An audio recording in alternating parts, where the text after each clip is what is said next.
Semiotics lies at the heart of branding as both a theoretical concept and a practical activity.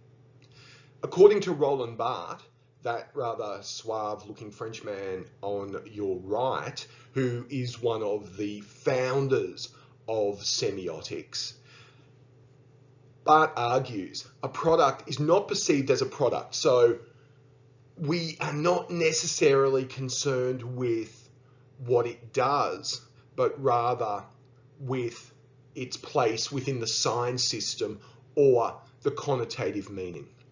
So as a practical activity, as a professional activity, branding involves connecting emotion to experience. So if we relate that idea back to the previous weeks in this unit, branding is related to the signified. So if we're thinking about that distinction between the signifier and the signified being the physical image or physical representation of the sign, and the signified being the mental concept or the mental associations that we attach to the sign, branding is concerned with those mental, emotional associations. Let's have a look at how this works in practice. So this is an example. The example I'm using here is the Land Rover or Range Rover automobile car. Quite common on the roads. Denotatively, there is some basic knowledge that we have about Land Rover as a brand. So it's a British company. We know it's a British company. It was established in the post-war period, and the primary type of car that Land Rover makes are four-wheel drives. So Range Rover, Land Rover, a British company established after World War II, and it makes four-wheel drives. Now, connotatively, there are quite a different set of meanings. There is the connotation of toughness, of ruggedness associated with the four-wheel drive car. In particular, Land Rovers, they look powerful, they look well built, they look very powerfully constructed. So there's that connotation of toughness, of ruggedness.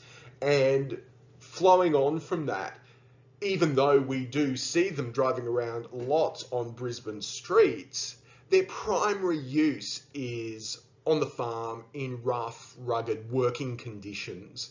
So it's about horses, dogs, farm animals, driving through mud, getting bogged. So when we think about the Range Rover, traditionally, and this is where it becomes quite interesting, because the original connotations are very much associated with rural life, with it being a working car. But for us, perhaps the connotations are that it is a car that quite well-off people will drive, that people will drive them on Brisbane streets because they're safe, they're bigger than a lot of the other cars on the road. So there are some differing connotations there, but they kind of make sense and get tied together through the idea that we also associate the Land Rover, the Range Rover, originally with the British upper class.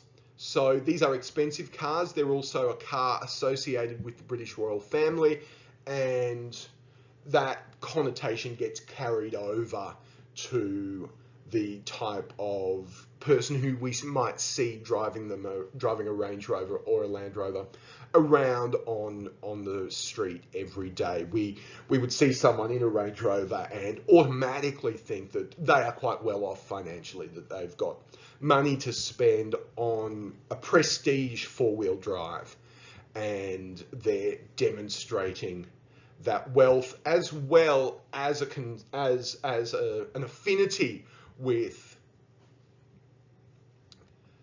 toughness, ruggedness and farm life, rural life.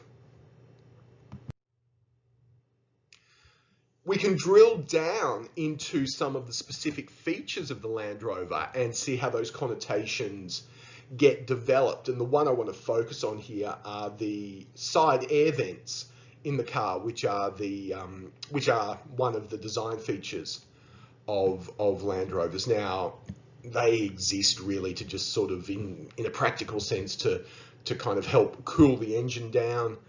But we're interested in their connotative meanings. So denotatively, it's about engine exhaust, it's about wheel and ventilation.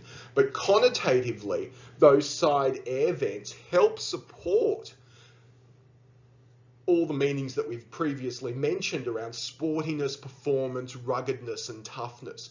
So they suggest and help support the idea that this is a car that is powerful, it is designed to do work, and it is a high performance car. And we can see these connotative meanings and how they work intertextually when we compare the side air vents to some other visually similar images that connect to power, toughness, and ruggedness as well. So the image on your right is, or the image on your right are the side air vents of the British Spitfire, the World War II British fighter plane. So there's an extra textual relationship there between the Land Rover and the Spitfire in Britishness. So these are both kind of iconic pieces of British manufacturing, and they're stylistically connected through the side air vents. Also, there's a sleekness to those air vents that is textually similar to perhaps to the sleekness of a shark. So the shark, with all its connotations of power, of being sort of an apex predator,